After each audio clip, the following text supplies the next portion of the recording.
Hindi may hakbang ang paa, sa binti niya'y nakayakap pa ang kanyang bunsong anak. Walang tigil sa pag-iyak, wari ay pinipigilan ang kanyang paglisan. Kaya kinarga niya, hinalikan para tumahan. Bago pumasok sa pintuan, pamilya ay muling minasdan ng marating bansang pinuntahan. Kanyang trabaho agad sinimulan, pero pamilya pa rin niya'y nasa kanyang isipan. Pangungulila sa pamilya, kanya na ngayong nararanasan.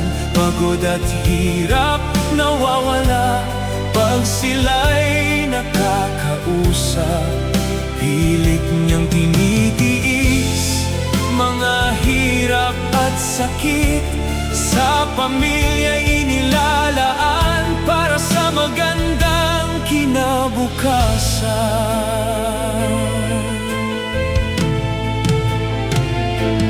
Habang siya'y nagpapahinga, tumawag kanyang ina. Umiiyak na sinabi, mag-ina niya'y nasawi sa aksidente. Sa kanyang pagkabigla, siya'y natulala. Nang matauhan, siya'y nagsisigaw at nagwala naman. Pilit siyang pinakalma ng kanyang mga kasama, pero isang boteng alak kanya namang nilaklak. Pangungulila sa pamilya, kanya na ngayong nararanasan. Pagod at hirap nawawala pag sila'y nakakausap.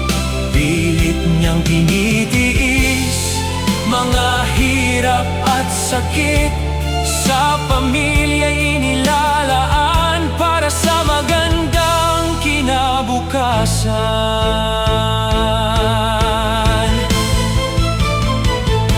Lumipas ang magdamag, naging tahimik ang kanyang silid. Kinabukasan, lahat nagulat sa nasaksihan. Siya'y nagbigti, siya'y nagpakamatay.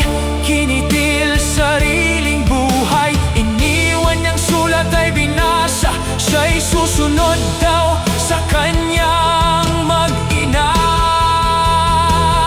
Ang masaklap, maganda niyang pangarap ay hindi na magaganap.